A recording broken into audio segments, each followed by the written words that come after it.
A former teacher spills the beans on how public school teachers indoctrinate young kids. While none of it will surprise you, it just goes to show how desperately we need to explore alternatives to our crooked and tendentious public schools. I'm Dr. Duke, she's Katie, and this is The Dr. Duke Show.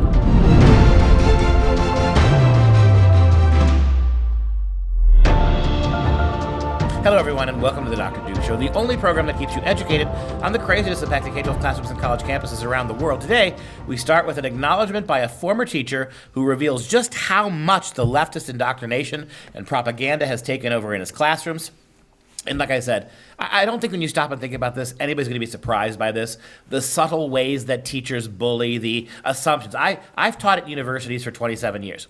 And the entire ethos of every university leans radically to the left.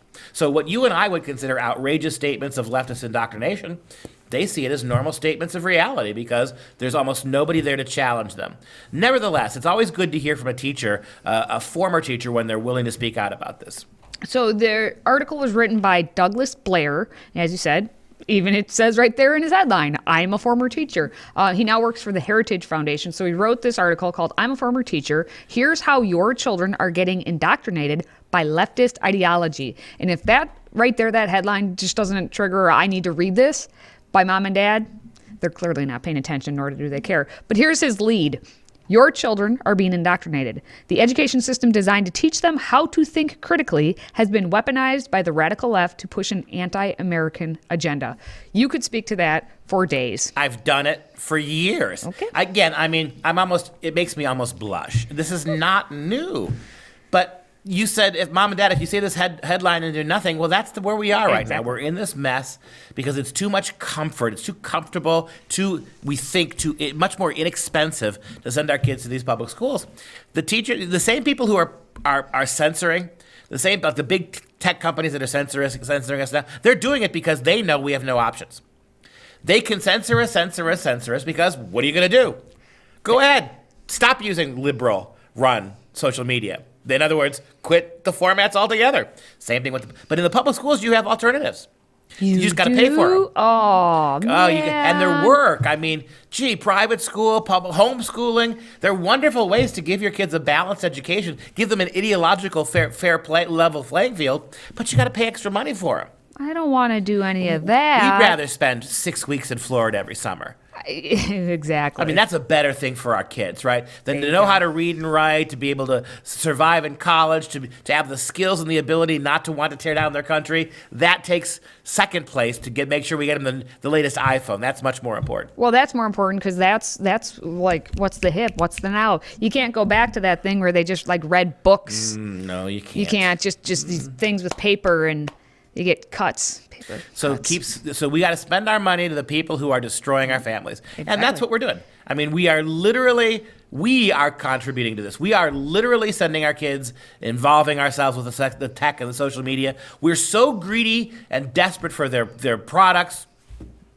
We're literally offering, I say literally a lot in the segment, literally we are figuratively offering up our kids on the altars of Baal here. That they who want to destroy you are who we're handing these kids over to. Absolutely. And so Douglas actually in his article gives you examples of what he saw. So he said he worked with children ages 3 to 13, and he saw the brainwashing that exists at all levels of education.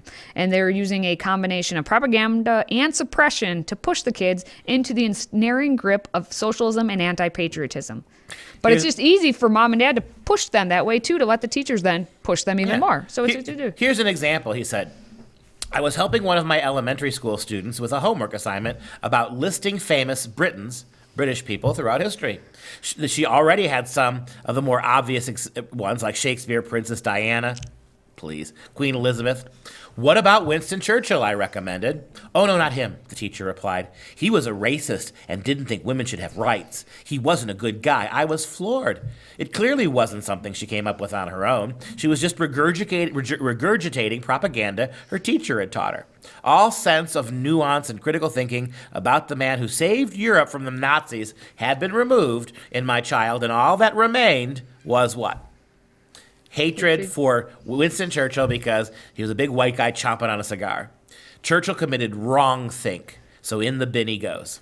And that's interesting because if we're talking about the Brits in 1984 and we talk about, double think and newspeak and this is wrong think. So I was actually fascinated when I read that example that they even had elementary students listing famous Britons throughout history.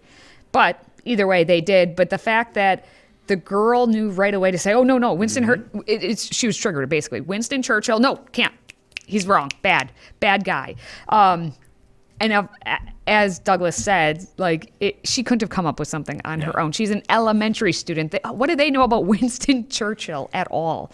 So that's why she came up with Princess Diana. So cut her some slack on that one. I'm surprised Shakespeare wasn't controversial. Yeah, that's true. We haven't heard about Shakespeare that he wrote plays about black guys that die at the end, and wrote plays against Jewish merchants. And I'm surprised that's not on there as well. Well, to take it a little bit more modern, let's talk about Black Lives Matter, because Douglas talks about then how basically that organization was a prime example of what's happening with the teachers and how many of his colleagues were wearing the Black Lives Matter pins and apparel to school, and that's in clear violation of what their school rules are in terms of dress.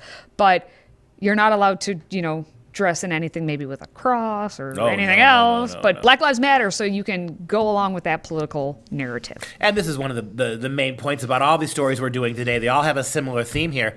It's how entitled and spoiled we've become with leftist positions. There's no position too radical left-wing, however irrational that position might be, however bigoted that position might be, however completely anachronistic it might be, the way that these things go about it. Fact is that there's nothing too progressive you can't say, and everybody has to shut up and hush to awe when you say it. I mean, there's all sorts of, like you said, all sorts of dress rules here, things you can and can't wear, nothing that's going to make anybody feel uncomfortable in terms of religion, but when Black Lives Matter comes down the road, that's all out the window and no one dare says a word. And I want to give one more example because it was kind of funny to me. He said he was preparing a lesson on Thanksgiving, involving pilgrims and American Indians with an activity centered on making paper teepees for arts and crafts. I remember kindergarten, we had stone soup. We made stone soup in Pilgrims and Indians. Anyway, so he said, cue the progressive panic.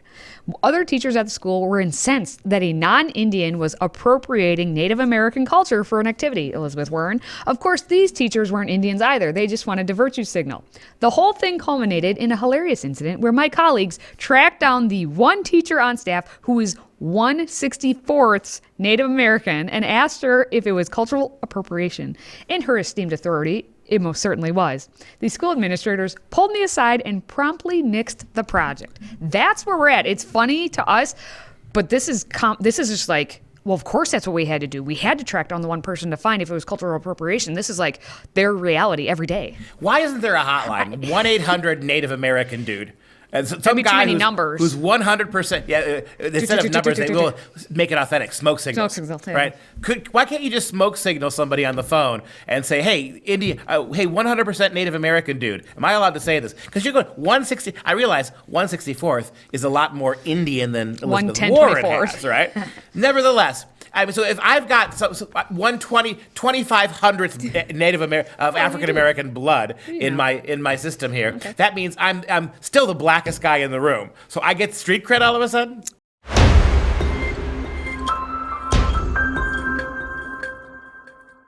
So maybe our friend Douglas from the last story did not work with any teachers who would be nominated for the National Teacher of the Year, but, basically they could be based on what we're hearing about the National Teacher of the Year, who is named Rodney Robinson. He's a social studies teacher from Richmond, Virginia, and he has taught for more than a decade, and he was named the Teacher of the Year of 2019.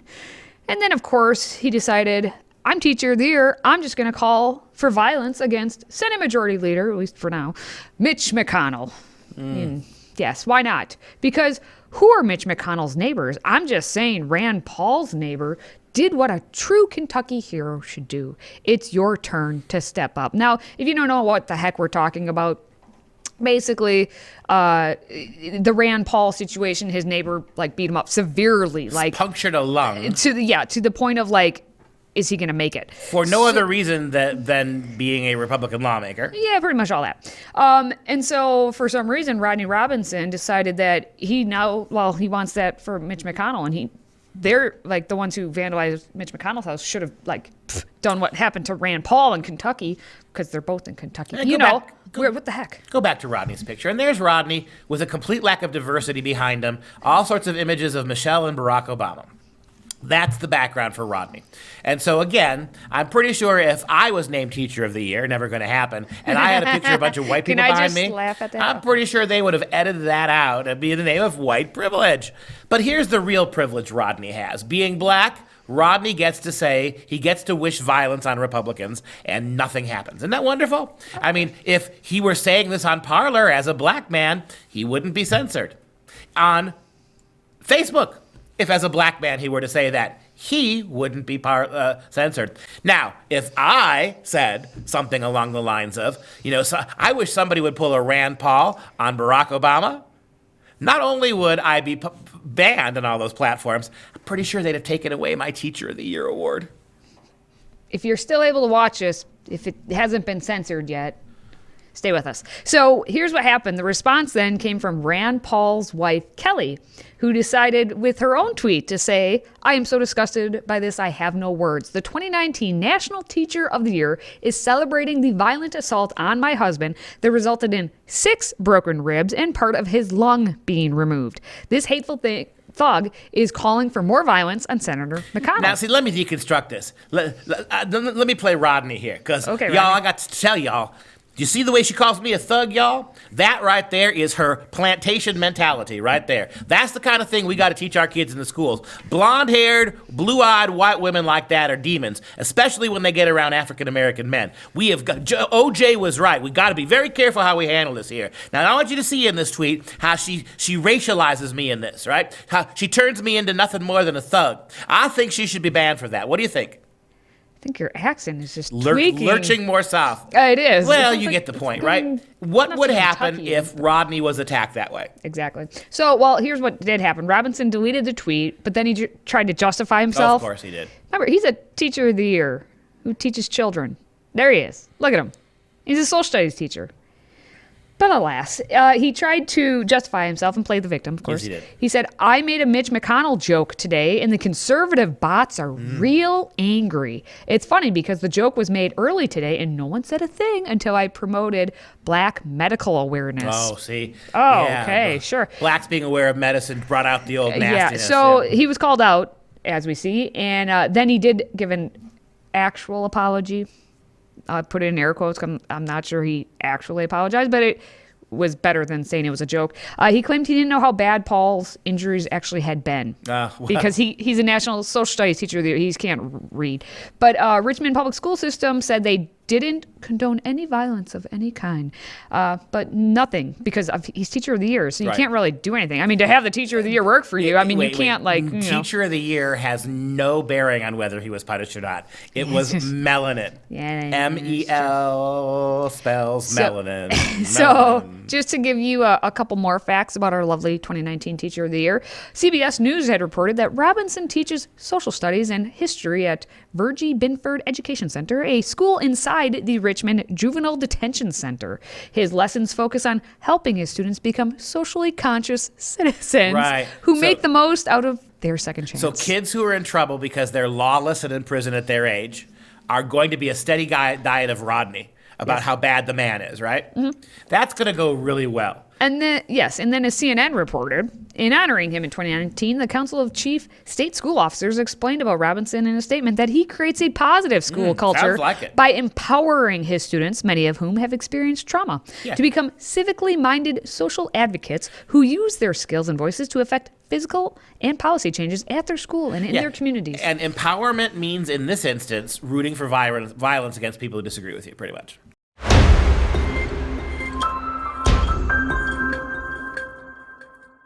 So, as we do here from time to time, we take a look at what campus reform is up to. They like to go to the various campuses across the country, interview college students for, if nothing more than a laugh and a cry. And today's question, I guess, is hate speech related. Now, students across country, they think they support a law exempting hate speech from the First Amendment. And the issue we have is that they just kind of can't define what hate speech is. So Take a look what happens at the University of Florida when campus reforms Ophelia Jacobson takes to the campus. What would you define as hate speech?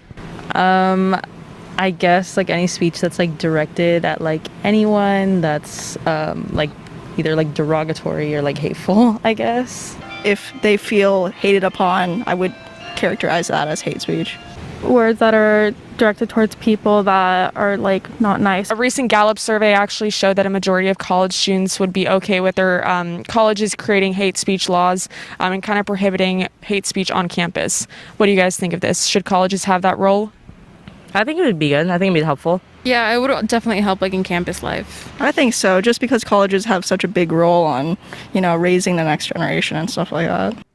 You keep hearing Wait, what? about the Asian achievement gap. That young Asian woman is not helping the curve. She's the same one who said, the one at the end, she said, hate speech is anything that is said to them that they feel hated upon for.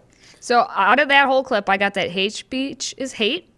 Hate speech is hurtful. Hate speech should not be allowed.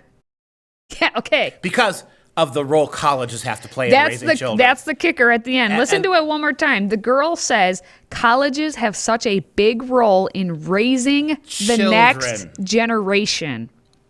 They are already adults, but they are raising the next generation. Not since Obamacare, when they're 26 years old before they're saying. adults. I'll go back to that Asian student for a second. Again, we're told that these Asians are busting the curve. It's nice to find out what university is this at? Florida. See, she probably couldn't get into the Ivy Leagues.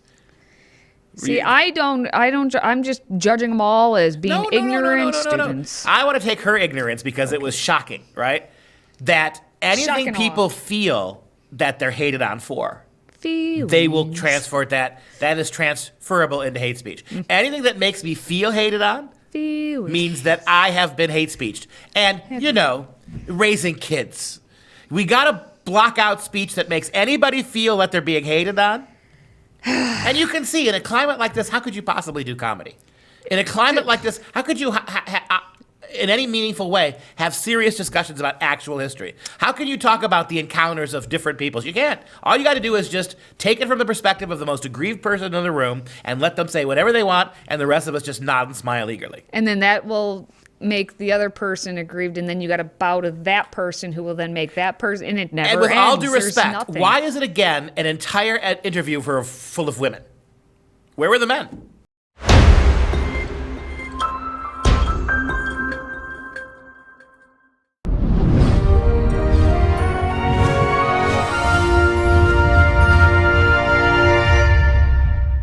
It's time for some real education. C.S. Lewis's The Abolition of Man appeared in 1943 and is subtitled Reflections on Education, with special reference to the teachings of English in the upper forms of schools. The book is a defense of objective value and natural law, and a warning about the consequences of doing away with those things. The book was first delivered as a series of 3 evening lectures at King's College, Newcastle, part of the University of Durham, as the Riddle Memorial Lectures on February 24th to 26th, 1943. And C.S. Lewis, 78 years ago, C.S. Lewis, in the middle of World War II, took time out to write a short little book called The Abolition of Man. I very much, if you're watching the Dr. Duke Show, which is primarily an educational show, I really urge you to get your hands on this book. It's short, it's easy to read, it is absolutely brilliant. And in The Abolition of Man, he talks about ultimately the abolition of education, what was coming down the road, what was going to happen by watching the way that teachers were commandeering in 1943, commandeering English classrooms and the teaching of English language and literature for indoctrinative purposes. He knew it was coming. In the Screwtape Letters, written about the same time, he makes an exact similar prophetic statement about how Western schools are going to be co-opted by ideology. I got just one sentence for you. One sentence. Quote, "We laugh at honor and are shocked to find traitors in our midst. We laugh at honor, we snigger at the flag, we giggle at the Pledge of Allegiance, we yawn, we mock, we sarcastically point our finger at the traditions and the occasions of American history and culture. Everything's a big joke. Nothing can be taken seriously. We've deconstructed bravery and patriotism and love of country into jingoism and racism and bigotry. We take everything that's good and mock it. Everything that's honorable and dishonor it. We take everything that stands for something or that something that people died for in this country, and we turn it into a parlor joke. And then we wonder seriously why there are people who want to destroy us inside the system, not outside of it. Why there are people who want to destroy it. When you take every virtue that Western culture was founded upon and you turn it into a joke, why are you surprised you've got intellectual suicide bombers everywhere, willing to lob bombs, censor, remove freedom from people, and yes, possibly, even on occasion, storm Capitol Hill when our betters don't do what they say they're going to do, or can't even be bothered to look out for something as important as free and uncheatable elections. When you ignore those sorts of things, when you turn something like the vote, the honor and the responsibility of voting in this country, you turn it into a hack exercise in manipulation, when all of a sudden at the 23rd hour, you're allowing anybody to mail anything in and you're counting it as a ballot, maybe that's why people lose it a little bit. And maybe that's why what brings out the treason in people. Everything that is honorable is mocked. And then we wonder, we're shocked to find traitors in our midst. Well, there you go. Now, if you're a fan of this show, and of course you are, please consider a one-time tax-deductible donation to support our Patriot Club, and we're going to send you an incredibly awesome red tumbler. All you have to do to sign up is visit patriotclub.us. That's patriotclub.us. Now, we're going to wrap things up, as we always do, with our fun fact of the day. And since Mitch, the turtle, McConnell, was mentioned in a story today, did you know that turtles count their shell as part of their skeleton, which is made up of 50 bones, including the rib cage and the spine, which is more than what turtle Mitch McConnell actually has. And that wraps up this show. For Freedom Project, I'm Dr. Duke, she's Katie. And until next time, stay educated, my friends. Even you, Cocaine Mitch the Turtle.